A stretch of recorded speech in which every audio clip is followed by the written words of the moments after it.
Capítulo 26. O Supremo Desafio.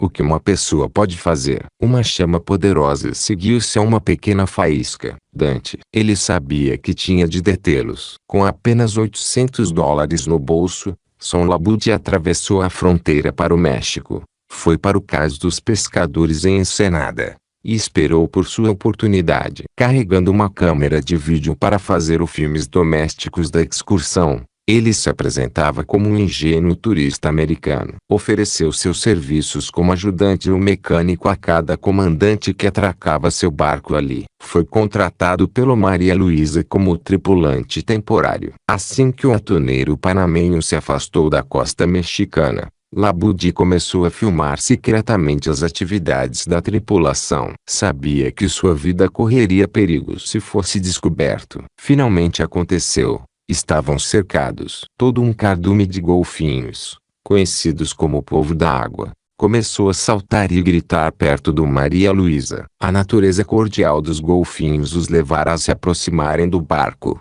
Não podiam imaginar que também estavam sendo atraídos para a morte. Os pescadores seguiram os golfinhos porque sabiam que o atum de barbatana amarela nada por baixo dessas joviais criaturas. Com todo o sangue frio, estenderam suas redes no caminho dos golfinhos, sem notar nem se importar com o que pudesse lhes acontecer. Ao longo de 5 horas, a câmera de Labudie registrou o horror. Um depois de outro, os golfinhos se emaranharam nas redes. Não conseguiam se desvencilhar, e afloravam a superfície em busca do oxigênio de que precisavam para se manterem vivos. Em determinado momento, o comandante berrou: "Quantos na rede?" Enquanto virava a câmera para registrar o massacre, Labudie ouviu a resposta de um tripulante: "Cerca de 50.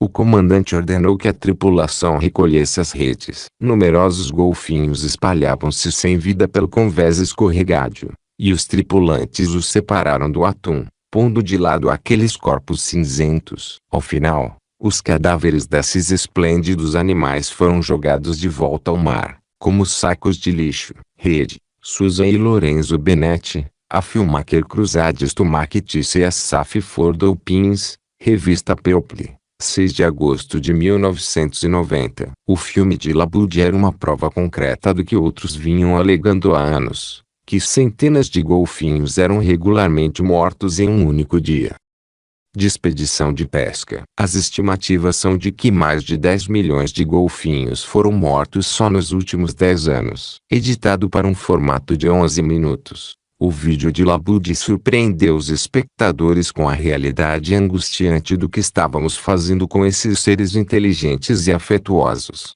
com os quais partilhamos o planeta. Um a um, consumidores indignados dos Estados Unidos pararam de comprar atum, iniciando um boicote que aumentou de intensidade à medida que cresceu a atenção dos meios de comunicação para o problema. Apenas 4 anos depois que Labudie registrou a tragédia em filme, o maior produtor mundial de atum em lata, Starkist, anunciou em 1991 que não mais usaria os peixes capturados em redes de arrasto. Chicken FCA e Bumblebee Seafood seguiram o exemplo, divulgando declarações similares apenas poucas horas depois. Embora a luta ainda não tenha terminado, atuneiros estrangeiros ilegais ainda matam 6 vezes mais golfinhos do que faziam os barcos americanos. O dia de Labudie no Maria Luísa serviu como um catalisador para uma grande reforma na indústria de atum dos Estados Unidos, salvando a vida de incontáveis golfinhos,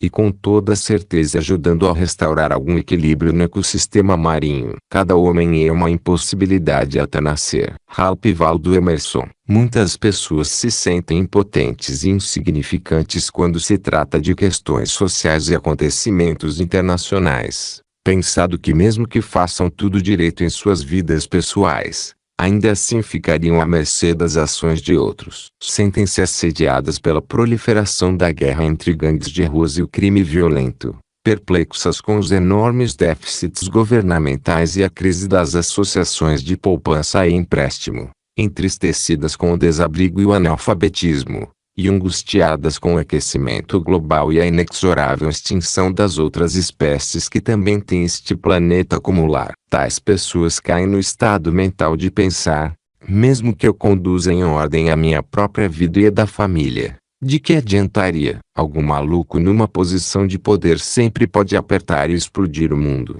Esse tipo de sistema de convicção cria o sentimento de perder o controle e de impotência para promover mudança em qualquer nível significativo, o que leva ao desamparo adquirido. Resumido numa frase: para que se quer tentar? Nada pode ser pior para a capacidade de ação de uma pessoa do que o desamparo adquirido.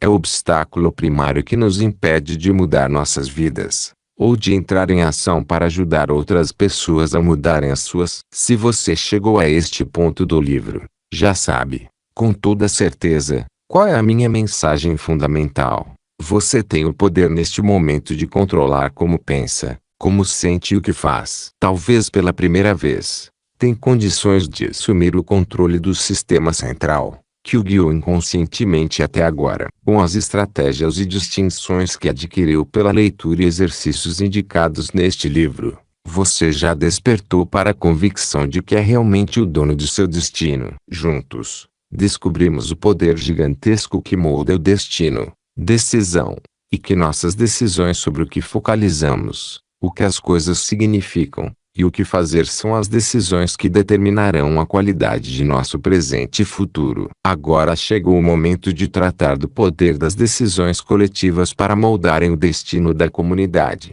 país e mundo. A qualidade de vida das futuras gerações será determinada pelas decisões coletivas que tomamos hoje sobre a maneira de lidar com desafios atuais, com o disseminado abuso de drogas, o desequilíbrio do comércio internacional, a ineficiência do ensino público e as deficiências do sistema penitenciário. Ao nos fixarmos em tudo o que não está funcionando, limitamos o foco aos efeitos, e negligenciamos as causas dos problemas. Deixamos de reconhecer que são as pequenas decisões que você e eu tomamos todos os dias que criam nossos destinos. Lembre-se de que todas as decisões são seguidas pelas consequências. Se tomamos decisões inconscientemente, isto é, permitimos que outras pessoas ou outros fatores no ambiente pensem por nós, e agimos sem pelo menos prever os efeitos potenciais, então podemos estar perpetuando, contra a nossa vontade, os problemas que tememos. Ao tentar evitar a dor a curto prazo,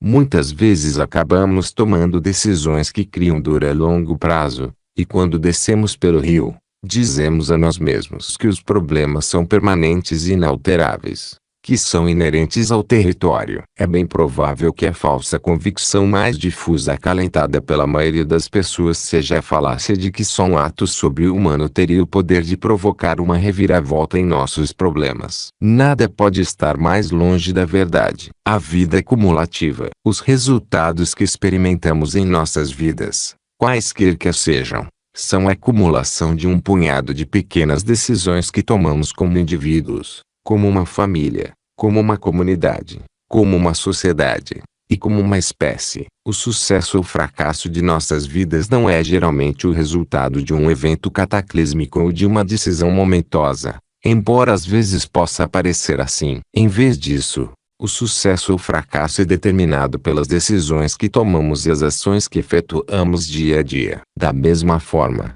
portanto, são as decisões e ações diárias de cada um de nós, assumindo a responsabilidade num nível individual, que farão de fato a diferença em questões como a capacidade de cuidar de nossos deficientes, e se podemos aprender a viver em harmonia com o meio ambiente, a fim de promover mudanças amplas e profundas, tanto no destino individual quanto no coletivo. É necessário nos empenharmos numa melhoria constante e incessante, na disciplina do Kani. Só assim poderemos fazer uma diferença que vai durar a longo prazo. A suprema solução. Em sua opinião, qual é o único elemento comum em todos os problemas com que nos defrontamos hoje, como nação e como mundo? Da crescente quantidade de pessoas sem teto aos índices de criminalidade cada vez mais elevados, gigantescos déficits orçamentários e lento estrangulamento do ecossistema.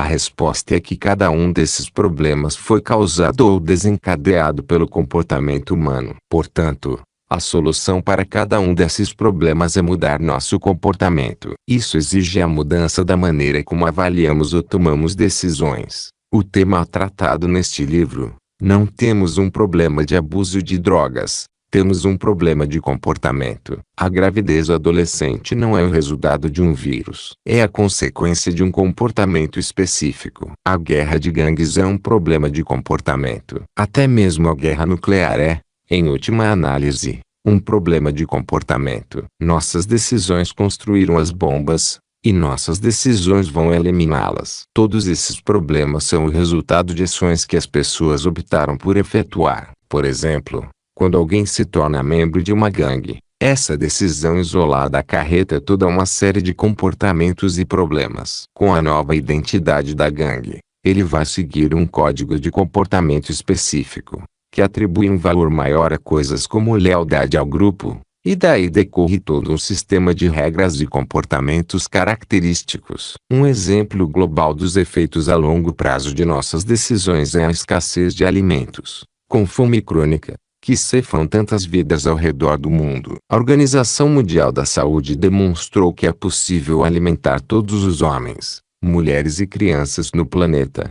Apesar disso, a cada dia 40.000 crianças morrem de fome. Por quê? É evidente que dispomos dos recursos, mas algo saiu terrivelmente errado, não apenas com a maneira como os alimentos são distribuídos, mas também com o modo pelo qual usamos os recursos. Instituto para Alimentação e Política de Desenvolvimento. Ver John Robbins. Diet for a New America. Wapole. New Hampshire. Steel Point Publishing. Copyright 1987. p. 332. O que há de diferente em tudo isso? A boa notícia é que a partir do momento em que compreendemos que a raiz de todos os problemas é o comportamento, e o processo de tomada de decisão que usamos para iniciá-lo, então sabemos que nós somos os únicos que podemos mudá-lo. Como você aprendeu neste livro, a única coisa sobre a qual temos controle absoluto é o nosso mundo interior.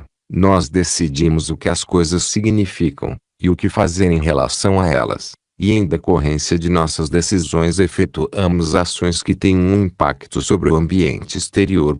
Ações que cada um e todos nós podemos realizar em casa, no trabalho e na comunidade para desencadear uma corrente de consequências positivas específicas. Com nossas ações, comunicamos nossas convicções e valores mais profundos, e através da influência global dos meios de comunicação de massa, até mesmo as ações mais simples têm o poder de influenciar e acionar pessoas de todas as nações. Embora isso pareça animador para a raça humana, você pode perguntar: em que uma única pessoa pode fazer uma diferença real no mundo? Praticamente em qualquer coisa. O único limite para o seu impacto é sua imaginação e empenho. A história do mundo é simplesmente a crônica do que aconteceu por causa dos feitos de um pequeno número de pessoas comuns, que possuíam extraordinários níveis de empenho em fazer uma diferença. Esses indivíduos fizeram pequenas coisas extraordinariamente bem. Decidiram que algo devia mudar, que eles deviam assumir a condução da mudança, e que podiam fazê-lo. E depois invocaram a coragem de persistir até encontrarem um meio de realizar o que desejavam. Esses são os indivíduos a que chamamos de heróis. Creio que você e eu, e todas as pessoas que conhecemos, possuímos a capacidade inata de sermos heróicos, de dar passos ousados, corajosos e nobres para tornar a vida melhor para os outros, mesmo quando parece ser, a curto prazo, a nossa custa. A capacidade de fazer a coisa certa, de ousar assumir uma posição e fazer uma diferença, existe dentro de você neste momento. A questão é a seguinte: quando chegar o momento, você vai se lembrar que é um herói, e reagir com altruísmo em apoio dos que precisam. Foi involuntário. Eles afundaram meu barco. John F. Kennedy. Quando lhe perguntaram como se tornar um herói, muitas pessoas querem evitar qualquer insinuação de problema ou desafio, mas superar as dificuldades é o cadinho que forma o caráter. Há quem não descubra sua natureza heróica até surgir uma grande dificuldade ou uma situação que ameaça a vida, e precisam se elevar à altura da ocasião, porque não há outra opção. Na próxima vez em que se descobrir numa posição angustiante, decida fazer uma diferença nessa situação e efetue uma ação, por menor que possa parecer no momento. Quem sabe que consequências vai desencadear? Identifique-se como um herói, para que possa agir como tal. Muitos pensam em Madre Teresa e presumem que ela nasceu para o heroísmo. Alegam que ela é uma mulher excepcionalmente espiritual, e que sempre foi diferente por seu empenho e contribuição altruísta aos pobres. Embora seja verdade que se trata de uma mulher de extraordinária coragem e compaixão, também é verdade que Madre Teresa teve momentos cruciais, que definiram seu papel como uma das pessoas de maior contribuição em nosso tempo. Contudo, Madre Teresa não começou ajudando os pobres. Na verdade, durante mais de 20 anos, ela ensinou as crianças mais ricas de Calcutá, Índia. Todos os dias passava pelos cortiços miseráveis que cercavam o bairro próspero em que trabalhava, jamais se arriscando além de sua pequena esfera de influência. Uma noite, ao caminhar pela rua, ouviu uma mulher gritando por socorro. Foi no momento em que essa mulher agonizante caiu em seus braços que a vida de Madre Teresa mudou para sempre. Constatando a gravidade do estado da mulher, Madre Teresa levou-a para um hospital, onde lhe disseram que sentasse e esperasse. Sabia que a mulher morreria se não recebesse cuidados imediatos, e por isso levou-a a outro hospital. E outra vez mandaram que esperasse. A casta social da mulher tornava-a menos importante do que as outras pessoas sendo atendidas. Ao final, em desespero, Madre Teresa levou a mulher para casa. Tarde da noite, ela morreu, no conforto dos braços afetuosos de Madre Teresa. O momento de definição de Madre Teresa surgira, o momento em que ela decidiu que aquilo nunca mais tornaria a acontecer com ninguém ao seu alcance. Desse momento em diante, ela decidiu que devotaria sua vida a atenuar a dor dos que sofriam ao seu redor, e quer vivessem ou morressem, seria com dignidade. Pessoalmente, faria tudo em seu poder para que as pessoas fossem tratadas melhor do que em qualquer outra ocasião de suas vidas, com amor e respeito que todos merecem. Deixe a palavra partir deste tempo e lugar, para amigos e inimigos, anunciando que a tocha foi entregue a uma nova geração de americanos, nascidos neste século, temperados pela guerra, disciplinados por uma paz dura e amarga, orgulhosos de nossa herança antiga, relutantes em testemunhar ou permitir a lenta degradação dos direitos humanos pelos quais esta nação sempre se empenhou, e com os quais continuamos comprometidos hoje, em nosso país e no resto do mundo. Que toda a nação saiba, quer nos deseje bem ou mal, que pagaremos qualquer preço, arcaremos com qualquer ônus, enfrentaremos qualquer dificuldade, apoiaremos qualquer amigo, e nos oporemos a qualquer inimigo, a fim de garantir a sobrevivência e o sucesso da liberdade. John F. Kennedy. Muitas pessoas parecem se abster hoje da própria ideia de assumirem seu heroísmo, talvez evitando a responsabilidade que acham que isso acarretaria. Além do mais, tais aspirações não são egocêntricas, e não é verdade que tudo não passa de falso heroísmo. Afinal, ninguém é perfeito. Vivemos hoje numa sociedade em que não apenas ignoramos os heróis em potencial, mas também denegrimos aqueles com que contamos. Com um mórbido fascínio, esmiuçamos suas vidas particulares, procuramos por falhas em suas armaduras, e acabamos por encontrá-las. Ou as inventamos. Em cada campanha eleitoral, as pessoas se queixam da qualidade dos candidatos, mas procuram sistematicamente as menores indiscrições no comportamento passado de um candidato, ao ponto até de focalizar o fato de que um candidato em potencial ao cargo de ministro do Supremo Tribunal Federal fumou um cigarro de maconha há várias décadas. Se submetêssemos os heróis de nosso passado aos mesmos critérios implacáveis pelos quais julgamos os heróis atuais, não teríamos nenhum herói. Os Kennedys e os Kings teriam dificuldades em resistir à mentalidade sensacionalista de hoje. Parece que temos tanto medo de nos decepcionar que procuramos encontrar alguma coisa errada desde o início, só para não ficarmos desapontados mais tarde. Enquanto partirmos do princípio de que todos os heróis têm pés de barro, então é claro que devemos acreditar que há algo errado com todos nós, que ninguém possui o que é preciso para ser um herói, nem é bastante bom. Como eu defino um herói? Um herói é uma pessoa que contribui corajosamente nas circunstâncias mais árduas, Um herói é uma pessoa que age com altruísmo, e que exige mais de si mesmo do que os outros esperariam. Um herói é alguém que desafia a adversidade e faz o que acredita ser certo, apesar do medo. Um herói projeta-se além do bom senso dos defensores do status quo. Um herói é alguém que tem como objetivo contribuir, alguém que está disposto a dar um exemplo, alguém que vive pela verdade de suas convicções. Um herói desenvolve estratégias para assegurar seu resultado, e persiste até que tudo se torne uma realidade, mudando sua atitude conforme o necessário, e compreendendo a importância das pequenas ações sistemáticas. Um herói não é alguém que seja perfeito, porque nenhum de nós é perfeito. Todos cometemos erros, mas isso não invalida as contribuições que fazemos ao longo de nossas vidas. Perfeição não é heroísmo.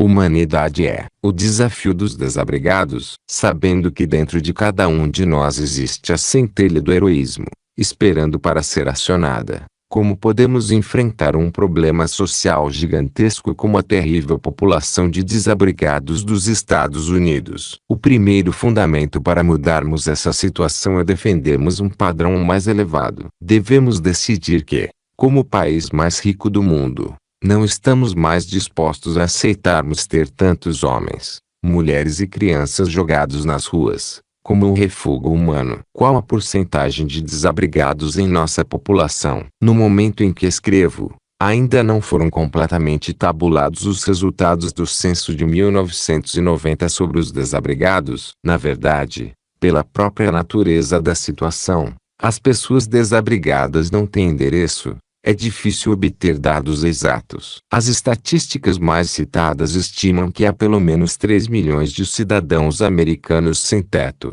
ou seja, 1 em cada 100 americanos vive nas ruas ou em abrigos para indigentes. Snyder, Mitch Mariellen Hobbs, Homelessness Serious, Davi L. Bender, Ed. Tiomeles, Opposing Viewpoints, Greenhaven Press. Copyright 1990. O segundo fundamento para tratar desse problema é mudar nossas convicções. Devemos parar de acreditar que se trata de um mal permanente afligindo o país, e que nenhuma pessoa tem condições de realizar qualquer coisa que possa fazer uma diferença. A maneira de se libertar da impotência adquirida é adotar a convicção de que, como um indivíduo, você pode fazer uma diferença. E que na verdade todos os grandes movimentos de reforma foram promovidos por indivíduos empenhados. Outra convicção que devemos mudar é a de que os desabrigados se encontram em sua atual situação porque são mentalmente perturbados. As estatísticas também não podem ser precisas sob esse aspecto,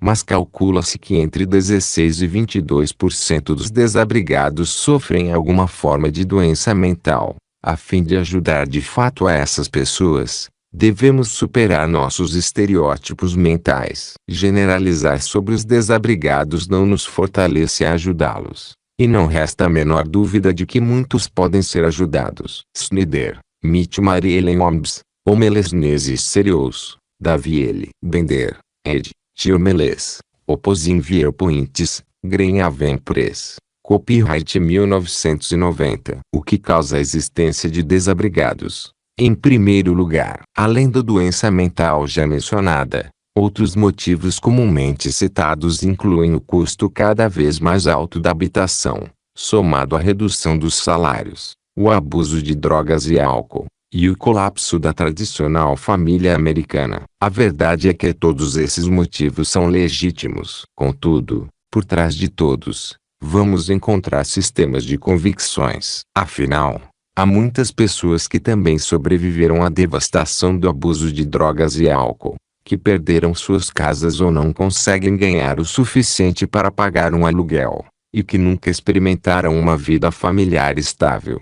E apesar disso essas pessoas nunca se tornaram desabrigadas. Qual é a diferença? Tudo se reduz a convicções, valores e identidade básicos de cada indivíduo. Muitas pessoas que vivem nas ruas podem se considerar como desabrigadas, mas outras podem se ver como estando temporariamente sem um lar. Assim, procuram soluções, e encontrarão um meio de voltarem ao estilo de vida tradicional. Para se criar uma mudança a longo prazo no indivíduo desabrigado, Deve haver uma mudança de identidade. É a única forma de se produzir uma mudança consistente em seu comportamento. Desde 1984, tenho trabalhado com organizações de desabrigados no South Bronx, Brooklyn, Havaí e San Diego, ajudando pessoas a promoverem a transformação de desabrigado para contribuinte social. A cada ano, em meus programas de confirmação e controle da vida, os participantes passam uma noite com vários desabrigados,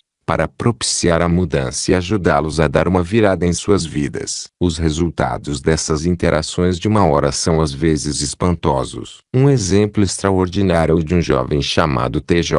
Nós o conhecemos há 2 anos, quando o encontramos na rua, e o convidamos a jantar conosco, se partilhasse um pouco da história de sua vida. Na ocasião, diz ele, estava alto como uma pipa. Vivia nas ruas há mais de 10 anos, viciado em cocaína, metadona e anfetaminas. Depois de passarem apenas uma hora com ele, os participantes do seminário foram capazes de ajudá-lo a fazer grandes mudanças em suas convicções e a desenvolver estratégias para sustentar sua nova identidade. Hoje, TJ não apenas saiu das ruas e se livrou das drogas, mas também dá sua contribuição à sociedade. É um bombeiro no Texas. Mais do que isso, nos últimos 2 anos, ele voltou ao nosso programa, a fim de nos ajudar a recrutar outros na mesma situação em que ele se encontrava há tão pouco tempo. Entrevistando desabrigados, descobri que muitos são iguais a TJ.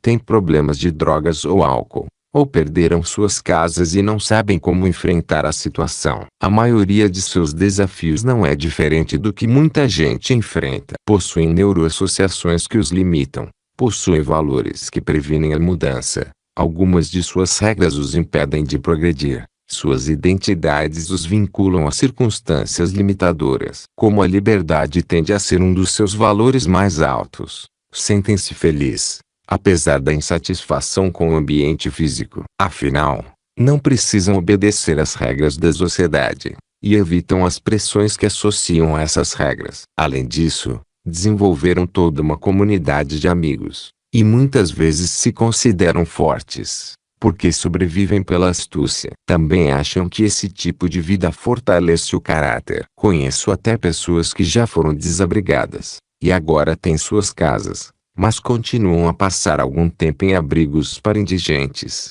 porque ainda se identificam por completo com a personalidade desabrigada. Através da amizade e interesse pessoal, você e eu podemos ser a ponte entre a dura realidade do desabrigo e o desafio de responsabilidade exigido pela integração na sociedade. Todos agimos com base no que achamos irresistível. O que aconteceria se você cultivasse a amizade com um desabrigado, e lhe oferecesse algumas novas experiências de referência, como uma visita a um spa ou um teatro? Novas referências proporcionam a estrutura para novas convicções e novas identidades. Lembre-se de que pequenos esforços podem fazer uma grande diferença. Os desafios do sistema penitenciário. Temos desafios igualmente aflitivos nas prisões americanas. Não é preciso ser um gênio para perceber que nosso atual sistema carcerário é ineficaz, com um índice de reincidência de 82%. Entre todos os presos federais e estaduais em 1986,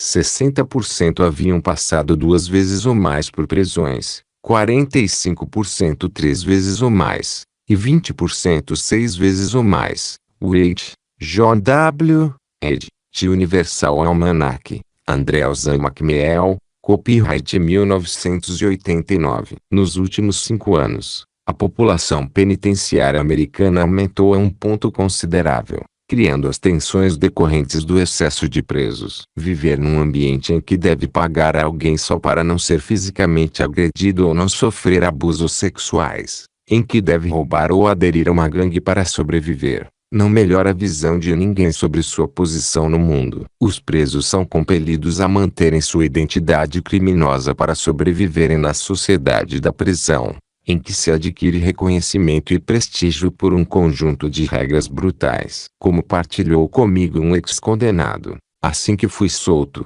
comecei a pensar em voltar. Tinha respeito na prisão. Contava com caras que matariam por mim. Lá fora, Era apenas um ex-condenado imprestável. Enviados para um mundo em que não conhecem ninguém, pensando que não tem como controlar seu ambiente, esses homens e mulheres costumam fazer coisas, consciente ou inconscientemente, para garantir seu retorno ao lar. Esse ciclo de criminalidade pode ser interrompido? Claro que pode, se houver bastante dor vinculada à permanência na prisão, e bastante prazer associado a estar fora. Se pudéssemos treinar as pessoas de maneira eficaz, a combinação desses fatores seria espantosa. Entrevistei recentemente um homem que acabara de sair da prisão, depois de uma pena de 8 anos por tentativa de homicídio. Quando lhe perguntei se atiraria outra vez em alguém, ele sorriu e respondeu, sem a menor hesitação: se alguém tentasse tirar minhas drogas. Não quer evitar o retorno à prisão? Claro que não. A prisão não é tão ruim assim. Ali,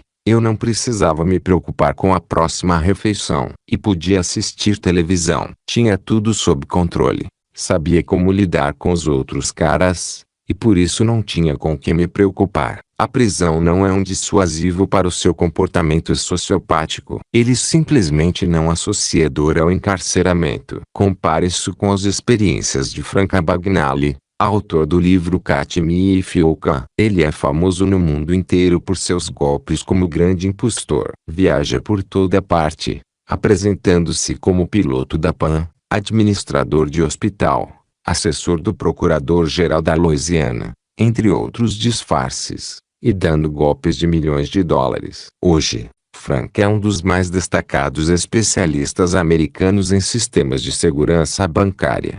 Um homem que contribui para a comunidade. O que provocou a mudança? Em consequência de um de seus golpes, ele foi preso e encarcerado numa prisão francesa. Ninguém o ameaçou com abusos físicos ou sexuais, mas a dor foi muito intensa. Em primeiro lugar, ele cumpriu toda a sentença numa cela escura, totalmente isolado de qualquer contato com o mundo exterior. Nada de televisão, jornais, rádio, conversas com outros presos ou guardas. Segundo, nunca lhe disseram quando seria solto. Não tinha a menor ideia se ficaria ali por 60 dias ou 60 anos. A dor de não saber, o senso de incerteza, era a forma mais severa de punição imaginável. E Frank vinculou tanta dor a esse inferno na terra que jurou que nunca mais voltaria. E quer saber de uma coisa? Ele não é o único assim. Não é de surpreender que as prisões francesas tenham um índice de reincidência de 1%, e gastem cerca de $200 por ano com cada preso. Uma cifra ainda mais espantosa quando se considera que os americanos despendem em torno de $30 mil por ano com seus prisioneiros, e perpetuam um índice de reincidência de 82%. Estou sugerindo que copiemos o sistema penitenciário francês? Não. Só estou dizendo que o atual sistema americano obviamente não funciona. E já é tempo de experimentar outra coisa. Devemos proporcionar a nossos presos um ambiente em que não tenham de se preocupar constantemente com a possibilidade de serem espancados ou atacados pelos companheiros de cela. Mas ao mesmo tempo não podemos converter a prisão no lar que nunca tiveram. Estou sugerindo que as condições da prisão devem ser indesejáveis, desconfortáveis, e que durante a pena se deve mostrar às pessoas meios de fazer com que o mundo exterior seja uma experiência que possam controlar, uma experiência de prazer e possibilidades, a fim de que se torne algo que desejam. Em vez de temerem, ao serem libertadas, devem vincular dor à permanência na prisão, e prazer à mudança. De outra forma, o comportamento que os levou à prisão nunca será modificado a longo prazo. Acima de tudo, um preso deve saber que alguém se importa com ele, e se empenha em lhe oferecer estratégias que guiarão sua vida por um novo rumo. Nem todos os presos estão prontos para a mudança, mas os que se encontram preparados merecem todo o nosso apoio. Enquanto existir uma classe inferior, estou nela. Enquanto existir um elemento criminoso, pertenço a ele. Enquanto houver uma alma na prisão, eu não serei livre. Traço Eugene Victor Debs. O que você pode fazer? Uma ação simples, mas profunda, seria assumir o compromisso de uma vez por mês visitar um preso que tenha sinceramente decidido mudar a qualidade de sua vida. Torne-se um amigo afetuoso, pronto a ajudá-lo, e mostre-lhe as opções disponíveis. Nunca esquecerei o relacionamento que desenvolvi ao me apresentar como voluntário para visitar um homem na prisão de Chino, Califórnia. Através de minha ajuda e estímulo, ele começou a correr 8 quilômetros por dia, a ler livros inspiradores e instrutivos, e iniciou a transição de preso para pessoa de valor. Quando foi solto, 2 anos depois, o senso de ligação e contribuição que partilhamos foi uma das experiências mais satisfatórias de minha vida. O desafio da violência das gangues. Embora o crime adulto seja um problema de grandes proporções, precisamos tratar também dos meios para conter o fluxo da juventude para o sistema reformatório penal. O que fazer com os assassinatos sem sentido que são cometidos todos os dias por membros de gangues juvenis nos guetos das grandes cidades? A selvageria implacável de 2 gangues originárias de Los Angeles, Crips e Bloods, que depois se espalharam por todo o país, impôs um sangrento tributo às cidades em que vivem. A maioria das pessoas se sente desorientada, sem saber como tratar desse problema assustador. Tenho certeza, no entanto, que uma das primeiras providências é fazer com que os membros das gangues repensem suas regras. Lembre-se de que todas as nossas ações derivam de convicções básicas: o que devemos e o que nunca devemos fazer ou ser. Li recentemente um artigo em Rolling Stone comentando um livro que focalizava a vida cotidiana dos membros de uma gangue. Relata a reunião de uma gangue num lugar chamado Camp Kilpatrick quando perguntaram aos estudantes, membros da gangue, por que matariam alguém. Eles apresentaram no instante uma lista com 37 razões. Aqui estão algumas das que achei mais chocantes. Se alguém olha para mim de um jeito esquisito. Se alguém me pergunta de onde eu sou, por 10 centavos. Se alguém anda de uma maneira esquisita. Se alguém toca na minha comida, por exemplo, tira uma batata frita, por diversão. Se alguém não corta meus cabelos direito. Bing, Leon, do Word, Rolling Stone, setembro de 1991, com regras tão aberrantes, regras que quase ninguém na sociedade partilha. Não é de surpreender que esses rapazes e moças sejam tão instáveis. Tem mais razões para matar do que praticamente qualquer outra pessoa, e assim agem de acordo com as suas regras. O que me pareceu mais animador, porém, foi constatar que o mediador da conversa compreendia o poder das perguntas de enfraquecer até mesmo as convicções mais arraigadas. Ele perguntou, por quais dessas coisas vocês estariam dispostos a morrer?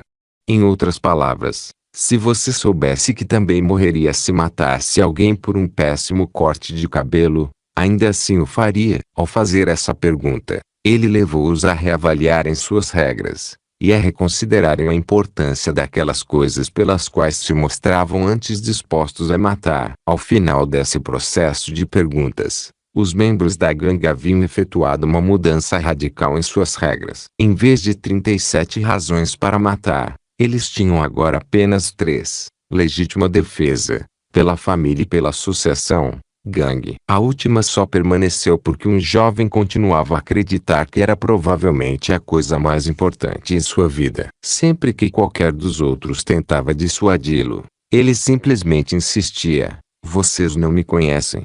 Sua identidade era uma convicção, tão vinculada à gangue que renunciar implicaria em também renunciar a todo o seu senso de eu. Provavelmente a única coisa constante na vida daquele rapaz. Pela utilização desse método de fazer e responder perguntas, essa escola tem conseguido alcançar muitos dos jovens que fazem o curso ali. Está enfraquecendo as pernas de referência de convicções destrutivas, até que os jovens não mais se sintam certos em relação a elas. Lembre-se de que todos os comportamentos podem ser mudados pela mudança de convicções, valores, regras e identidade. Claro que as condições que produzem as gangues devem ser tratadas. Em última análise, isso também pode ser tratado pela modificação do comportamento no nível que conta, caso a caso. Os desafios do meio ambiente. O meio ambiente não é mais uma causa de manifestações apenas para a contracultura. Assumiu o primeiro plano como uma grande preocupação nacional e internacional. Depois de 4 anos consecutivos dos mais quentes registrados na história, as pessoas passaram a se preocupar com o aquecimento global, o fenômeno provocado pela presença excessiva na atmosfera de determinados gases, como, por exemplo, o dióxido de carbono, proporcionando a absorção da radiação solar que, aquecendo a superfície do planeta, produz radiação, que fica retida nas camadas atmosféricas interiores, resultando em temperaturas cada vez mais altas. Quais são as principais fontes do problema? Uma delas é o fluorcarbono, usado em aparelhos de ar-condicionado e latas de spray. Outra fonte destacada do efeito estufa é a destruição desenfreada das florestas tropicais da América do Sul e Central. As florestas tropicais representam um total espantoso de 80% da vegetação do planeta, e são essenciais para o nosso ecossistema. Robbins, John, de For New America. As árvores absorvem os gases tóxicos do excesso de dióxido de carbono que liberamos na atmosfera, e os convertem em oxigênio respirável. As árvores são os nossos supremos rejuvenescedores. Sem elas, a vida na Terra, como a conhecemos, não poderia existir. As árvores das florestas tropicais também proporcionam um ambiente para a maior diversidade de espécies de animais e insetos do mundo. Ao queimarmos nossas florestas tropicais, não apenas destruímos a vegetação que produz o oxigênio e o ambiente em que os animais e plantas vivem, mas também liberamos enormes quantidades de dióxido de carbono na atmosfera. E assim aceleramos o deletério efeito estufa, com toda a sua importância, porque as florestas tropicais são destruídas de uma forma tão inexorável. A resposta é uma simples questão de dor e prazer. O fator econômico. Consideráveis incentivos fiscais foram concedidos nesses países para que fazendeiros derrubem as florestas. É para abrir espaço para mais habitações? Claro que não. É para criar pastagens para o gado que será exportado como carne para os Estados Unidos. Os americanos importam 10% de sua carne da América do Sul e Central. A fim de atender a essa demanda, as florestas tropicais estão sendo eliminadas ao ritmo de um acre, meio hectare, a cada 5 segundos. Acres, USA, Vol. 15/6, junho de 1985, citado em Robbins. Robbins, John, de For New America. A ineficiência do uso dessa terra como pastagem é uma das decisões mais destrutivas, a curto prazo, que o homem pode tomar. Estamos acabando com a fonte de nossa sobrevivência. Você pensa, a cada vez que come um hambúrguer, usando carne de floresta tropical, que isso representa a destruição de 5 metros quadrados de floresta tropical. E uma vez destruída, nunca pode ser substituída. Além disso, o índice atual de extinção de espécies é de 1000 por ano, em decorrência da destruição das florestas tropicais. Uma agressão inconcebível a nosso ecossistema. Failure of Our Planet, Robbins Research Report, outono de 1990. Robbins Research International, Inc. Copyright 1991. Qual o sentido de tudo isso? Serve exclusivamente para o propósito de processar mais carne através de nossos corpos. Embora a ciência médica já tenha concluído que isso está diretamente relacionado com os principais fatores de morte nos Estados Unidos, doenças cardíacas e câncer, a estatística chocante é a de que 1 em cada 2 americanos morre de alguma forma de doença cardíaca. A roleta russa oferece maiores possibilidades de sobrevivência do que a típica dieta americana. Em última análise, não podemos destruir o ambiente externo sem destruir também nosso ambiente interno. Você quer deter a destruição das florestas tropicais? Quer ajudar a restaurar o delicado equilíbrio de nosso ecossistema? Além de enviar seu apoio financeiro para organizações ecológicas, como a Greenpeace, a coisa mais importante que pode fazer é vincular dor a seus comportamentos pessoais que perpetuam o péssimo aproveitamento do planeta. Um passo, com toda certeza, seria reduzir ou eliminar o consumo de carne de hambúrguer. Um boicote deu certo com a indústria de atum, E pode dar certo aqui também. Não estamos falando apenas de dólares e centavos. O próprio planeta se acha em jogo. Saiba que as decisões que você toma sobre o que põe em seu prato ao jantar determinam, numa escala mínima, mas inegável, coisas como a quantidade de dióxido de carbono que é liberada em nossa atmosfera, e quantas espécies vegetais e animais morrerão a cada dia. Agora, vamos analisar o impacto de suas decisões dietéticas num nível local. Talvez você viva num estado americano, como eu, que experimenta uma intensa escassez de água. Na verdade, já se disse que no século XX a água será o ouro do futuro, um dos nossos recursos mais valiosos e escassos. Como isso pode acontecer num planeta que é predominantemente coberto por água? O motivo pode ser encontrado na administração incrivelmente medíocre desse recurso vital. Em termos específicos, o problema se relaciona com a indústria da carne. Pense no seguinte: a quantidade de água usada para criar um único bezerro é suficiente para fazer flutuar um contratorpedeiro americano. Na Califórnia, todos nos empenhamos com afinco para poupar água, com providências como não regar os gramados e instalar redutores do fluxo em vasos sanitários e chuveiros. Todas essas ações são importantes, mas você sabia que é preciso 19.394 litros de água para produzir meio quilo de carne? Isso significa que você pode poupar mais água por não comer carne do que poderia se deixar de tomar banho de chuveiro durante um ano inteiro. Segundo David Fields, um economista de Cornell, e seu associado Robin Urr, cada dólar que os governos estaduais concedem aos criadores de gado, sob a forma de subsídios de irrigação, custa mais de $7 aos contribuintes em perdas salariais, aumento do custo de vida e receita empresarial reduzida. O que uma pessoa pode fazer para poupar mais água? A resposta me parece óbvia: cortar o consumo de carne. The Browning of America, Newsweek, 22 de fevereiro de 1981. Citado em J. Robbins. The Fate of Our Planet, Robbins Research Report. Este dado presume um total de 19.500 litros consumidos por uma pessoa tomando 5 banhos de chuveiro por semana, de 5 minutos cada um, como um fluxo de 15 litros por minuto. Robbins, John. Diet for a New America. Fields, David e Robin Urr. America's Appetite for Meat is Ruining Our Water. Vegetarian Times, janeiro de 1985. Aqui está mais uma coisa para você remoer. Sabia que mais energia é consumida pela indústria da carne de vaca do que por qualquer outra indústria individual nos Estados Unidos? Spencer, Vivian. Raw Materials in United States Economy 1900 a 1977.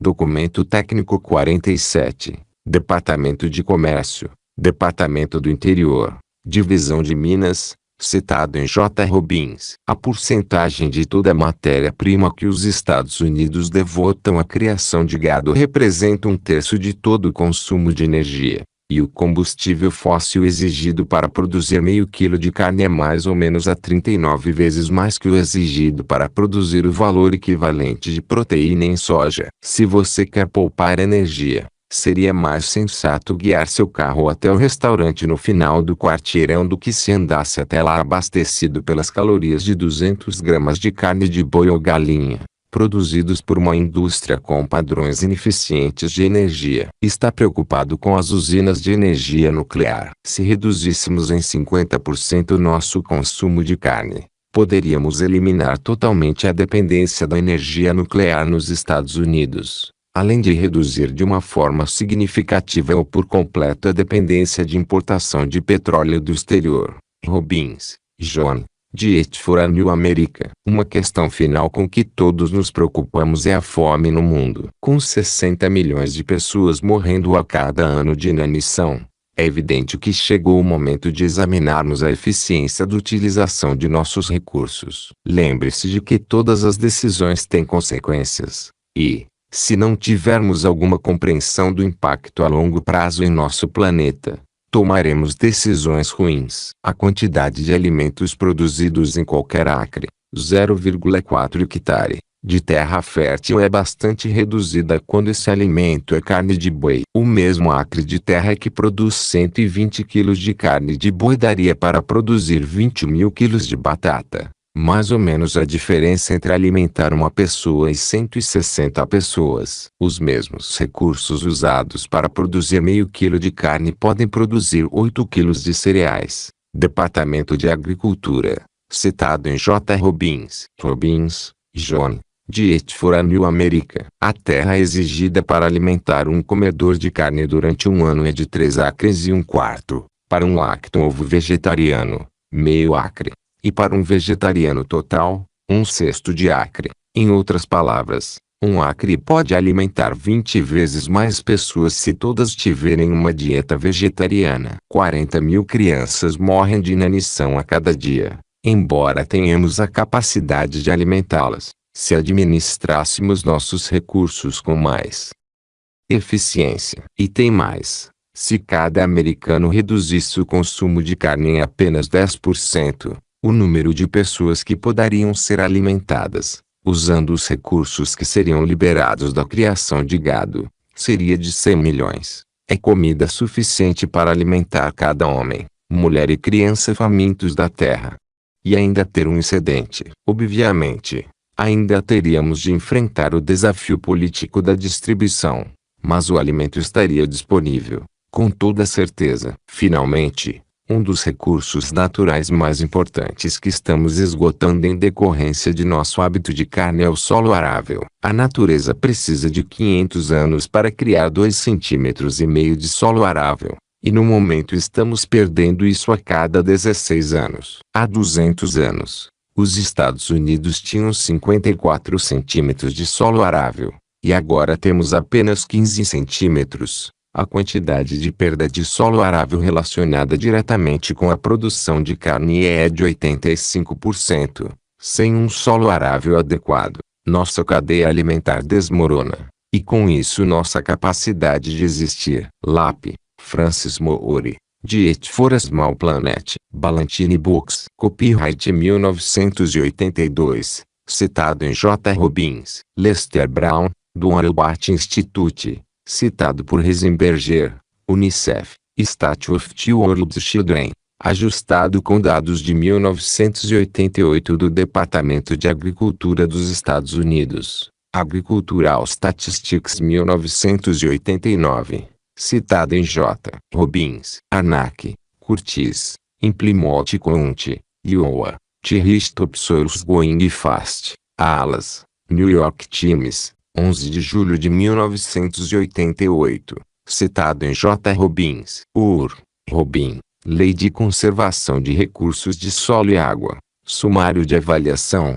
Esboço de Revisão. Departamento de Agricultura dos Estados Unidos. 1980. Citado em J. Robbins. Minha exposição inicial à maioria das estatísticas acima e ao impacto devastador de comer carne sobre o meio ambiente foi através de meu grande amigo John Robbins, que não é meu parente por nascimento, embora sejamos irmãos em nosso empenho de fazer uma diferença. John escreveu um livro, Diet for a New America, que foi indicado para o Prêmio Pulitzer. Creio que esse livro tem um lugar na casa de cada americano que deseja ter consciência dos efeitos de suas decisões e ações diárias. Como John deixa bem claro, a decisão sobre o que pôr em seu prato no jantar desta noite tem efeitos profundos. Desencadeia uma série de eventos e atividades que estão moldando a qualidade da vida na Terra. Você pode perguntar: como uma única pessoa pode ter a esperança de inverter a maré de um desafio tão grande? John afirma que essa batalha será vencida não no Congresso americano nem nas salas de diretoria, mas pelos indivíduos. A pessoa que vai ao supermercado, para no balcão de carne, e pega um filé com etiqueta de preço de $8 por quilo, deve compreender que tem na mão uma ilusão muito dispendiosa. Por trás da pequena etiqueta de preço, escondem-se as florestas tropicais que foram derrubadas, o suprimento de alimentos e água de nossos filhos, o solo arável de nossos filhos, seu futuro meio ambiente. E temos de olhar para o filé e dizer: Isso custa demais. O verdadeiro poder está nas decisões que você toma no supermercado, nos restaurantes e em sua cozinha. T-Fat for Planet, Robbins Research Report. Tome uma posição. Ao assumir uma posição, você não apenas deixa de participar do péssimo aproveitamento dos nossos recursos, mas também envia uma mensagem clara para as grandes empresas cujo sangue vital está ligado ao hambúrguer.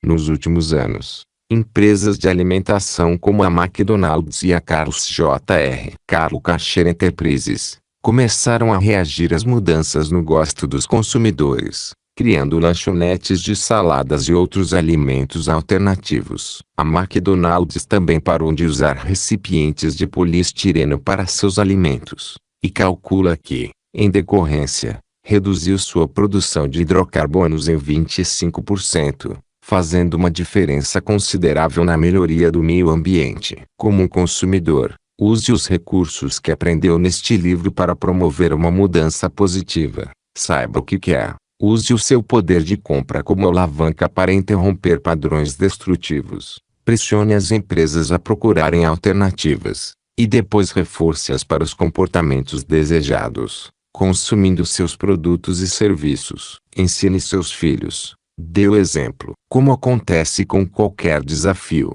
as questões ecológicas exigem educação e ação para se criar mudança. Infelizmente, a ideia da maioria das pessoas sobre educação é cursar a escola. Param de aprender assim que se formam, ou mesmo antes de se formarem. Da mesma forma, muitos professores que começaram com a visão de fazer uma diferença acabam caindo na armadilha do desamparo adquirido, em decorrência de tentarem lidar com políticas administrativas insensíveis, e por não estarem preparados para tratar com as personalidades e questões da vida real confrontando seus alunos. Ao longo deste livro, no entanto, você tomou conhecimento de muitos modelos de excelência, com os quais podemos aprender. Mas como você e eu podemos fazer uma diferença? Podemos assumir um papel ativo na determinação da qualidade da educação de nossos filhos. O professor de seus filhos poderia se beneficiar pela compreensão do poder das perguntas, metáforas globais, vocabulário transformacional, valores, regras e condicionamento. Partilhe o que aprendeu, e poderá fazer uma diferença de fato nessa área. Ponto mais importante ainda, devemos ensinar a nossos filhos as consequências de suas ações. Devemos torná-los conscientes para o impacto que exercem num nível individual e local, e, por conseguinte, o impacto coletivo ao nível global. Não os deixe jamais caírem na armadilha de pensar que suas ações não fazem uma diferença. Se há uma coisa que tentei transmitir neste livro, e é de que até mesmo as pequenas decisões e pequenas ações, se sistemáticas, têm consequências de longo alcance. Um dos melhores meios de garantir que seus filhos cresçam com saudável senso de autoestima é mostrar que suas decisões e ações fazem uma grande diferença. Como você pode fazer isso? Demonstre o que é possível sendo um exemplo. Demonstre para seus filhos o efeito de fazer perguntas fortalecedoras, viver de acordo com valores e regras que escolheu conscientemente, e usar todas as outras estratégias que já aprendeu. Há muitos meios pelos quais podemos contribuir. Não precisamos esperar até termos um plano grandioso para fazer uma diferença. Podemos causar um impacto imediato, fazendo as menores coisas, tomando decisões que às vezes podem parecer insignificantes. É verdade que a maioria de nossos heróis se esconde por trás do que parecem ser pequenos atos, efetuados de uma maneira coerente. Olhe ao seu redor. Há heróis por toda parte, mas não os reconhecemos com os louvores que merecem por realizarem suas tarefas todos os dias. Os homens e mulheres que trabalham como agentes policiais são claramente heróis. Protegem-nos, criam um senso de segurança para nós, mas muitos os consideram como inimigos. Os bombeiros são heróis, mas não os consideramos assim, a menos que nos encontremos numa situação de emergência. O mesmo se aplica aos motoristas de ambulâncias, telefonistas dos centros de emergências, conselheiros de crises, e uma porção de outros heróis anônimos. O simples fato de estar preparado pode fazer toda uma diferença. Por exemplo, como se sentiria se alguém sofresse um ataque cardíaco em sua presença? Mas você tivesse um curso de ressuscitação cardiopulmonar e soubesse o que fazer. E se os seus esforços para manter o sangue circulando, apesar da aparente ausência de sinais vitais, permitissem salvar uma vida, posso garantir uma coisa. O sentimento de contribuição que você obteria dessa experiência lhe proporcionaria um senso maior de realização e alegria do que qualquer outra coisa que já sentiu na vida. Maior do que qualquer reconhecimento que alguém poderia lhe dar, maior do que qualquer dinheiro que poderia ganhar, maior do que qualquer realização que poderia alcançar. Esses são apenas alguns dos exemplos mais dramáticos. Há outros meios pelos quais você pode contribuir. Pode apostar que sim. É possível ser um herói pelo simples fato de se tornar um construtor de pessoas. Isto é, notar as pessoas ao seu redor, oferecer-lhes apoio e estímulo, ou um lembrete de quem realmente são. E se você fosse a um supermercado, e em vez de andar a esmo das alcachofras para as abóboras, notasse e cumprimentasse cada pessoa porque passasse com um sorriso jovial, e se oferecesse um elogio sincero a um estranho, naquele momento, poderia mudar o comportamento das pessoas a tal ponto que transmitiriam o sorriso ou elogio a quem encontrassem em seguida, e com seus filhos. Não poderia ocorrer uma reação em cadeia como resultado desse único ato. Há muitos meios simples de fazer uma diferença. Não precisamos sair e salvar a vida de alguém, mas talvez fazer as pessoas sorrirem seja salvar suas vidas, ou pelo menos levá-las a desfrutar a vida que já têm. Quais são alguns outros meios simples pelos quais você poderia fazer uma diferença hoje? Ao voltar do trabalho, não poderia entrar num asilo de idosos e iniciar uma conversa. Como eles se sentiriam se você perguntasse quais são algumas das lições mais importantes que aprenderam em suas vidas? Aposto que eles teriam muito o que contar. E se você parasse no hospital da comunidade, visitasse um doente, e ajudasse a animar sua tarde, mesmo que nada fizesse além de escutar a pessoa, já seria um herói. Porque tantas pessoas sentem medo de dar passos tão pequenos para ajudar os outros. Um dos motivos mais comuns é o fato de ficarem embaraçadas em fazer algo sobre o qual se sentem inseguras. Receiam serem rejeitadas, ou bancarem as tolas. Mas quer saber de uma coisa? Se você quer entrar no jogo e vencer, tem de se expor. Deve se mostrar disposto não só a se sentir estúpido, mas também a experimentar coisas que podem não dar certo. E se não derem certo, deve estar disposto a mudar sua estratégia. De outra maneira, como você poderia inovar? Como poderia crescer? Como poderia descobrir quem realmente é? Um presente de $10.000 para a universidade ou sua primeira casa. Se queremos mudar a qualidade de vida nos Estados Unidos, devemos sem dúvida afetar os sistemas de valores de uma grande massa de pessoas. Nosso futuro está nas mãos da juventude. No momento em que escrevo estas palavras, o presidente Bush acaba de assinar um documento que oferece uma oportunidade excepcional para a juventude e para a sociedade como um todo, se o aproveitarmos ao máximo. Há cerca de 2 anos, conheci uma mulher maravilhosa, que participou de meu seminário Encontro com o Destino. Seu nome é Barbara Mikulski, uma das 2 senadoras no Congresso dos Estados Unidos. Notando meu desejo de contribuir, ela me falou sobre o projeto de serviço nacional, de que era coautora, agora convertido em lei. Você deve conhecê-lo. Oferece uma oportunidade excepcional de contribuir para os que precisam, e ao mesmo tempo cria um futuro irresistível. O projeto tem muitas facetas, mas sua característica primária é oferecer aos jovens a oportunidade de trabalhar numa organização de serviços comunitários aprovada, e ganhar um crédito de $10.000, a ser aplicado numa instrução universitária, ou como entrada em sua primeira casa. Além disso, os participantes podem ganhar o dinheiro para suas despesas, o salário mínimo, ou um pouco menos. Aqui estão alguns detalhes adicionais sobre o programa. Estipula um compromisso voluntário de 2 a 6 anos, em tempo integral ou parcial, serviço em 2 fins de semana por mês, além de 2 semanas no verão, um crédito de $3.000 por ano para cada ano de serviço, que pode ser aplicado no pagamento de curso universitário, ou como entrada numa casa. Não há limite de idade, e qualquer pessoa pode participar. Uma estrutura baseada na comunidade, com ênfase na complementação de serviços públicos ou particulares. O mais importante no serviço nacional, porém, e a transformação dos valores das pessoas envolvidas. A fim de obter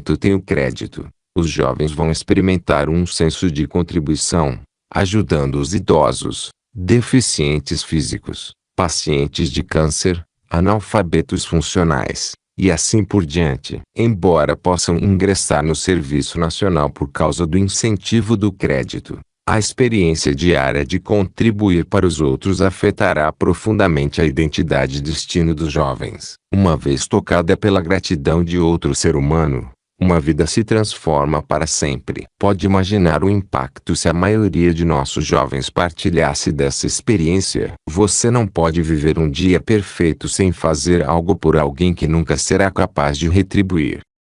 John Wooden. O efeito mais poderoso que você vai desencadear será o desabrochar de seu senso de contribuição. Todos temos necessidade de ir além de nossos impulsos básicos de evitar a dor e alcançar o prazer. Creio que, lá no fundo, todos queremos fazer o que acreditamos ser certo, ir além de nós mesmos, e empenhar nossa energia, tempo, emoção e capital por uma causa maior. Devemos atender a nossas necessidades morais e espirituais, mesmo que isso nos acarrete dor a curto prazo. Reagimos não apenas a nossas necessidades psicológicas, mas também ao imperativo moral de fazer mais e ser mais do que qualquer um pode esperar. Nada nos proporciona um senso maior de satisfação pessoal do que a contribuição. Dar com altruísmo é a fundação da realização. Embora o programa do Serviço Nacional ofereça um caminho para atender a essas necessidades, uma possível desvantagem é o fato de visar basicamente os estudantes universitários. O jornalista e escritor William F. Buckley,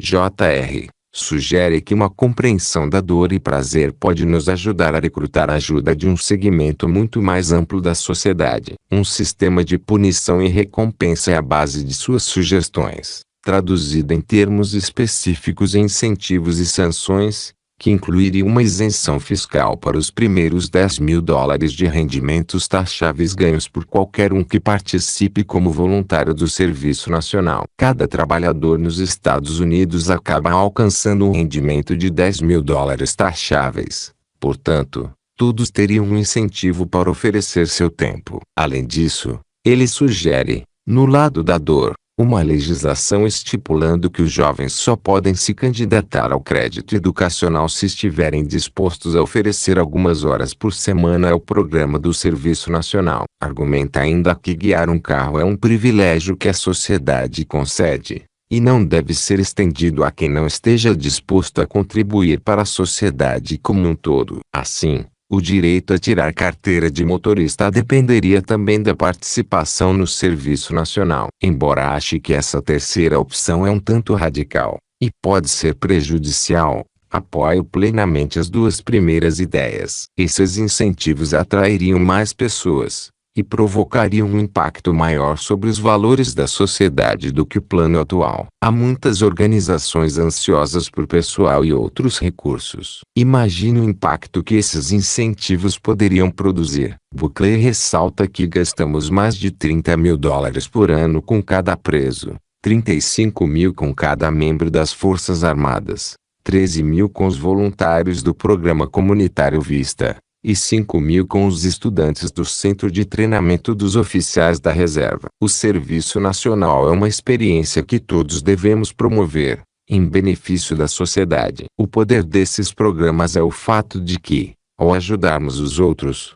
numa base permanente, começamos a reorientar nossos valores para a importância da contribuição. Como um país, se adotarmos esse valor, podemos mudar a face da nação e expandir nossa influência no mundo exterior. Mas você não deve se limitar à estrutura de programas patrocinados pelo governo. Há muitas organizações com uma extrema necessidade de ajudantes e competência, além de recursos financeiros e físicos. Imagine o impacto se os americanos como um todo, independente de recompensa ou sua ausência, convertessem a contribuição no imperativo. Você já pensou que se todas as pessoas nos Estados Unidos, exceto os muito jovens e idosos, decidissem contribuir com apenas 3 horas por semana, a nação colheria as recompensas em mais de 320 milhões de horas de trabalho muito necessário, dedicadas às causas que mais precisam. Se todos contribuíssemos com 5 horas, o total se elevaria para meio bilhão de horas, com um valor monetário se elevando a trilhões. E não acha que poderíamos promover algumas mudanças sociais com esse tipo de empenho? Contribuir com seu tempo para qualquer das atividades seguintes vai alterar o SPIRCIPC cedilha O contil ISD que o IMVUC com acento circunflexo é. E ele NC cedilha A traço LUNCAMNHODISTURNARUMHIRO e ponto para indicar apenas algumas. Aqui estão algumas maneiras de ajudar. Um pouco de tempo pode fazer uma grande diferença. Considere a possibilidade de empenhar umas poucas horas por semana ou por mês em uma das seguintes áreas em sua comunidade. Programas para deficientes mentais e físicos, ensino de habilidade básicas, creches, registro de eleitores, patrulhas voluntárias de cidadãos, vigilância do bairro, trabalho em biblioteca, catalogação, distribuição de livros a pessoas acamadas, conservação de energia, manutenção de parques, faxinas comunitárias, maratonas beneficentes, educação sobre drogas, aconselhamento por telefone, programas de atendimento juvenil, adoção internacional, programas de extensão comunitárias, socorros de emergência, pintura e reforma de prédios públicos, programas de orfanatos, museus de arte e culturais, hospedagem de estudantes de intercâmbio, programas de reciclagem, um presente de possibilidades, um convite para contribuir. Como alguém pode abrigar os desabrigados, recuperar os criminosos, rejuvenescer os idosos, e mobilizar os jovens. Uma oportunidade excitante de você contribuir é trabalhar em associação comigo, através da Fundação Anthony Robbins Team Anthony Robbins Foundation. Somos uma organização não lucrativa, formada para criar uma coalizão de profissionais interessados, empenhados em ajudar sistematicamente as pessoas esquecidas pela sociedade. Trabalhamos com o maior afinco para fazer uma diferença na vida de crianças, desabrigados, presos e idosos. A Fundação dedica-se a fornecer os melhores recursos para inspiração, educação, treinamento e desenvolvimento desses importantes membros de nossa sociedade. Fundei em decorrência de minha experiência de vida. Anos atrás, cheguei à conclusão de que a contribuição não é uma obrigação, é a oportunidade de retribuir com alguma coisa. Quando eu tinha 11 anos, minha família não dispunha de dinheiro suficiente para o tradicional almoço do Dia de Ação de Graças, e uma organização beneficente entregou comida em nossa casa. Desde então, ajudar os famintos e desabrigados tornou-se uma das missões a que devotei minha vida. Todos os dias de Ação de Graças, desde os meus 18 anos, entrego cestos com alimentos às famílias necessitadas. Foi também aos 18 anos que comecei a participar do sistema de apoio aos presos em Chino. Em consequência do meu serviço comunitário, formei uma identidade de filantropo, uma pessoa que realmente faria uma diferença, alguém que se empenhava pelo próximo. Isso aumentou meu orgulho, integridade e capacidade de dar mais aos outros, e me permitiu inspirar outros a fazerem a mesma coisa. Por causa da exposição maciça decorrente de meus livros, gravações e programas de televisão, recebo todos os dias cartas de pessoas do mundo inteiro, pedindo ajuda. Algumas das transformações mais profundas e comoventes de que tomei conhecimento foram de presos e de pessoas que não são mais desabrigadas. Por isso, a Fundação ofereceu uma cópia gratuita da minha biblioteca de áudio de 30 dias, Poder Pessoal, e um exemplar de meu primeiro livro, Unlimited Power, a todas as prisões dos Estados Unidos. No momento em que escrevo, estamos entrando em contato com todos os abrigos de pessoas sem teto do país para fazer a mesma oferta. Reservei 10% dos direitos autorais deste livro à Fundação, a fim de financiar essas distribuições. Além disso, os Anthony Robbins Associates, os representantes autorizados que promovem seminários baseados em vídeo nos Estados Unidos, promovem 2 programas gratuitos por ano em suas comunidades. Esses programas são realizados em prisões, abrigos dos sem-teto, escolas secundárias, e centros de cidadãos idosos. Se você deseja se aliar a nós, entre em contato com a Fundação e pense em se inscrever no programa Compromisso 2. É um meio simples e equilibrado de promover o crescimento pessoal e contribuir de uma maneira que realmente faz uma diferença. Através do Compromisso 2,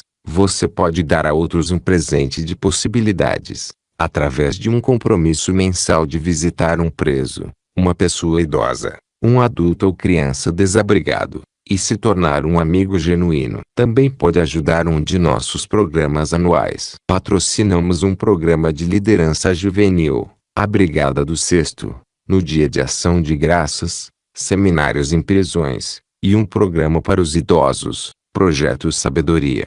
Ver apêndice A. É claro que você não está limitado a trabalhar com a nossa fundação para fazer uma diferença. Há organizações em sua comunidade que precisam de ajuda neste momento. Na verdade, projetei minha fundação para fortalecer as organizações locais já existentes. Os membros de nossa fundação são treinados em como promover uma mudança concreta para as pessoas que treinam todos os meses. Embora seja necessário um estilo de treinamento diferente para desafios diferentes, há alguns princípios que são universais. Todos precisamos elevar nossos padrões, mudar nossas convicções e desenvolver novas estratégias para o sucesso pessoal. Ao ajudar as pessoas, precisamos proporcionar conhecimento profundo, noções simples e básicas, que podem aumentar imediatamente a qualidade de suas vidas. Com bastante frequência, precisamos romper o desamparo adquirido e desenvolver novas identidades. São essas as habilidades e estratégias que constituem as fundações da minha tecnologia. Assim, queremos que todas as pessoas envolvidas nesse programa tenham também o domínio dessas habilidades. Se você está interessado em descobrir mais a respeito, por favor entre em contato conosco, em 1-800-445-8183. Apenas os que aprenderam o poder da contribuição sincera e altruísta experimentam a mais profunda alegria da vida. A verdadeira realização. Anthony Robbins. Se uma simples freira albanesa, sem recursos, apenas com sua fé e empenho, pode afetar positivamente as vidas de tantas pessoas, então é certo que você e eu possamos lidar de maneira eficaz com quaisquer desafios com que nos defrontemos. Se Roberts pode sair de seu pulmão de ferro todas as manhãs para projetar como mudar as atitudes de toda uma nação em relação aos deficientes físicos, e ser bem-sucedido, então é possível que você e eu também possamos ser heróis. Se uma pessoa pode sozinha mobilizar uma nação através de um videotap e um investimento de $800 para suspender a matança de golfinhos, então você e eu também podemos desencadear efeitos profundos. Muitas vezes não sabemos para onde a cadeia de acontecimentos nos levará. Confie em sua intuição, empenhe seu coração. Ficará surpreso com os milagres que ocorrerão. Se você assumir o compromisso de dar 1 ou 2 horas por mês, isso vai reforçar sua identidade, e terá certeza de que é o tipo de pessoa que se importa, que promove ação deliberada para fazer uma diferença. Descobrirá que não tem problemas em seu trabalho, porque passará a saber o que são problemas de verdade. Os transtornos que costumava ter por causa da queda na bolsa tendem a desaparecer quando carrega um homem sem pernas para a cama, ou quando aninha em seus braços um bebê com AIDS. É verdade, uma grande graça pode acompanhar um pequeno presente, e preciosas são todas as coisas que vêm dos amigos. Teócrito. Depois que você dominou os elementos deste livro, sua capacidade de lidar com seus próprios desafios torna-se um foco menor. O que era difícil antes torna-se fácil. A esta altura, você se descobrirá reorientando suas energias da concentração primária em si mesmo para a melhoria do que acontece em sua família, comunidade, e possivelmente o mundo ao seu redor. A única maneira de fazer isso, com um senso de realização permanente, e através da contribuição altruísta. Portanto, não procure por heróis, seja um. Não precisa ser Madre Teresa, embora pudesse ser, se desejasse. Contudo, faça com que equilíbrio seja sua palavra de ordem. Procure pelo equilíbrio, em vez da perfeição. A maioria das pessoas vive num mundo de preto ou branco, pensando que se é um voluntário sem vida própria, ou então um materialista, orientado para a satisfação pessoal, sem a menor preocupação em fazer uma diferença. Não caia nessa armadilha. A vida é um equilíbrio entre dar e receber, entre cuidar de si mesmo e cuidar dos outros. Dê uma parte de seu tempo, capital e energia aos que precisam, mas também se disponha a dar a si mesmo. E faça isso com alegria, sem sentimento de culpa. Você não precisa arcar com o peso do mundo em seus ombros. A maioria das pessoas contribuiria se compreendesse que não é preciso renunciar a qualquer coisa para isso. Portanto, faça um pouco, e saiba que pode significar muito. Se todos fizessem isso, menos pessoas teriam de fazer tanto, e mais pessoas seriam ajudadas. Na próxima vez em que encontrar alguém que esteja passando por dificuldades, em vez de se sentir culpado por ter tantas bênçãos, experimente um senso de excitamento por ser capaz de fazer alguma coisa, por menor que seja, para que a pessoa pense em si mesma de uma nova maneira, ou simplesmente se sinta apreciada ou amada. Não precisa empenhar toda a sua vida nisso. Basta ser sensível. Aprenda a fazer às pessoas perguntas novas que as fortalecerão. Afete-as de uma maneira nova. Aproveite essas oportunidades, e a contribuição será um prazer, em vez de um fardo. Encontro com frequência pessoas que vivem em dor porque focalizam constantemente as injustiças da vida. Afinal, como uma criança pode nascer cega, sem a oportunidade de jamais conhecer a maravilha de um arco-íris? Como pode um homem que nunca fez mal a ninguém em toda a sua vida se tornar a vítima de um tiro disparado a esmo? O significado e propósito por trás de alguns eventos são impenetráveis. Esse é o supremo teste de nossa fé. Devemos confiar que todos estão aqui para aprender lições diferentes, em ocasiões diferentes, que as boas e más experiências são as únicas percepções do homem. Afinal, algumas de suas piores experiências foram na verdade as melhores. Tais experiências o esculpiram, treinaram, desenvolveram em você uma sensibilidade, e o lançaram na direção de seu destino supremo. Lembre-se do adágio: quando o estudante estiver preparado, o mestre vai aparecer. Por falar nisso, no momento em que você for o mestre, pense um pouco. É bem provável que esteja ali para aprender alguma coisa com a pessoa a quem está ensinando. Alguém deve nos contar, logo no início de nossas vidas, que estamos morrendo. Poderíamos assim viver a vida ao máximo, em cada minuto de cada dia. Pois faça isso. O que quer que deseje fazer, faça agora. Há apenas uma quantidade limitada de amanhãs.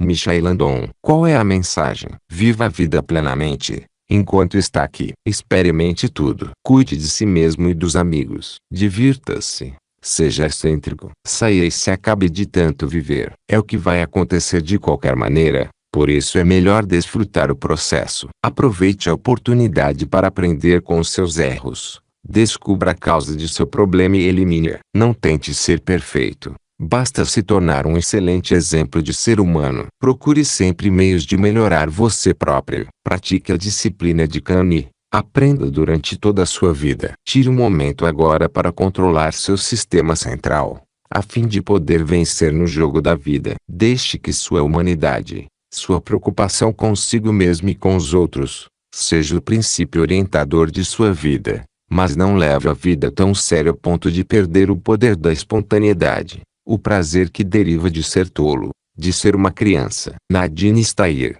de 86 anos, disse isso melhor: se tivesse de viver minha vida de novo, ousaria cometer mais erros na próxima vez. Seria mais relaxada, seria mais flexível, seria mais tola do que fui nesta viagem. Não levaria as coisas tão a sério. Correria mais riscos, conheceria mais lugares, escalaria mais montanhas, nadaria em mais rios, tomaria mais sorvete, comeria menos vagem. Talvez tivesse mais problemas concretos, mas teria menos problemas imaginários. Afinal, fui uma dessas pessoas sensatas e equilibradas. Hora após hora, dia após dia. Tive meus momentos, é claro. Só que se tivesse de fazer tudo de novo, teria mais momentos assim. Na verdade, tentaria não ter outra coisa. Apenas momentos, um depois de outro, Em vez de viver tantos anos à frente de cada dia, fui uma dessas pessoas que nunca vai a parte alguma sem um termômetro, uma bolsa de água quente, uma capa e um paraquedas. Se pudesse fazer de novo, levaria menos coisas. Se tivesse de viver minha vida outra vez, começaria a andar descalça mais cedo na primavera, e continuaria assim pelo outono. Iria a mais bailes, andaria mais em carrosséis, e colheria mais margaridas. Nadine está aí. Como você quer ser lembrado? Como um gigante entre os homens. Pois comece a agir assim agora. Por que esperar para ser memorável? Viva cada dia como se fosse um dos dias mais importantes de sua vida. E vai experimentar a alegria num nível completamente novo. Algumas pessoas tentam conservar suas energias para poderem viver mais. Não sei o que você pensa, mas eu estou convencido de que o mais importante não é por quanto tempo vivemos, mas sim como vivemos. Prefiro me desgastar a enferrujar. Que o fim nos encontre escalando uma nova montanha. Creio que uma das maiores dádivas que o Criador nos deu é a da expectativa e suspense. Como a vida seria tediosa se soubéssemos de antemão tudo o que vai acontecer. A verdade é que nunca sabemos o que vai acontecer em seguida na vida. Nos próximos momentos, pode acontecer alguma coisa capaz de mudar todo o rumo e qualidade de sua vida num instante. Devemos aprender a amar a mudança, pois é a única coisa certa. O que pode mudar sua vida? Muitas coisas. Um momento de profunda reflexão e umas poucas decisões. Ao concluir a leitura deste livro, podem mudar tudo. Assim também uma conversa com um amigo, uma gravação, um seminário, um filme, ou um enorme e suculento problema que o leva a se expandir e se tornar mais. Esse é o despertar que você procura. Portanto, viva numa atitude de expectativa positiva, sabendo que tudo o que acontece em sua vida o beneficia de alguma maneira. Saiba que é guiado por um caminho de incessante crescimento e aprendizado, que também é o caminho do amor eterno. Finalmente, ao deixá-lo agora, quero que saiba o quanto eu aprecio e respeito como uma pessoa. Nunca nos encontramos pessoalmente, mas a impressão é de que já nos conhecemos há muito tempo. Não é mesmo? Pois é certo que nossos corações já se encontraram. Ofereceu-me um grande presente ao permitir que eu partilhasse com você partes de minha vida e de meus conhecimentos. Minha sincera esperança é a de que alguma coisa do que partilhamos aqui o tenha tocado de uma maneira especial. Se você usar agora algumas dessas estratégias para aumentar a qualidade de sua vida, então eu me sentirei muito afortunado. Espero que permaneça em contato comigo. Espero também que me escreva, ou que tenhamos o privilégio de nos conhecer pessoalmente num seminário, ou quando nossos caminhos se cruzarem por acaso. Por favor, não deixe de se apresentar. Aguardo ansioso a oportunidade de conhecê-lo e ouvir a história dos sucessos de sua vida. Até lá, não se esqueça de esperar milagres. Porque você é único. Seja um portador da luz, uma força para o bem. Passo a tocha agora às suas mãos. Partilhe suas dádivas, partilhe sua paixão, e que Deus o abençoe. Algum dia, depois que dominarmos os ventos, as ondas, a maré e a gravidade, vamos dominar por Deus as energias do amor. E, então, pela segunda vez na história do mundo, o homem descobrirá o fogo. Teilhard de Chardin.